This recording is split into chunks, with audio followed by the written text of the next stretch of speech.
Hello and welcome back to our channel. So today in this video we are going to discuss about how to optimize a blog for SEO with Surfer SEO. So without wasting much of our time, let's get straight into the video.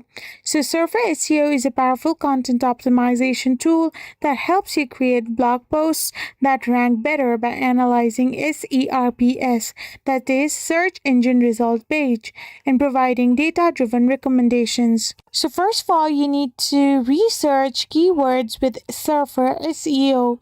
Once you have researched the keywords, create a content editor in Surfer. Once you create a content editor, you need to now structure your blog.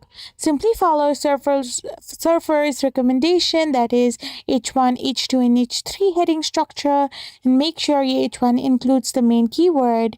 Use secondary keywords naturally in subheadings and body content.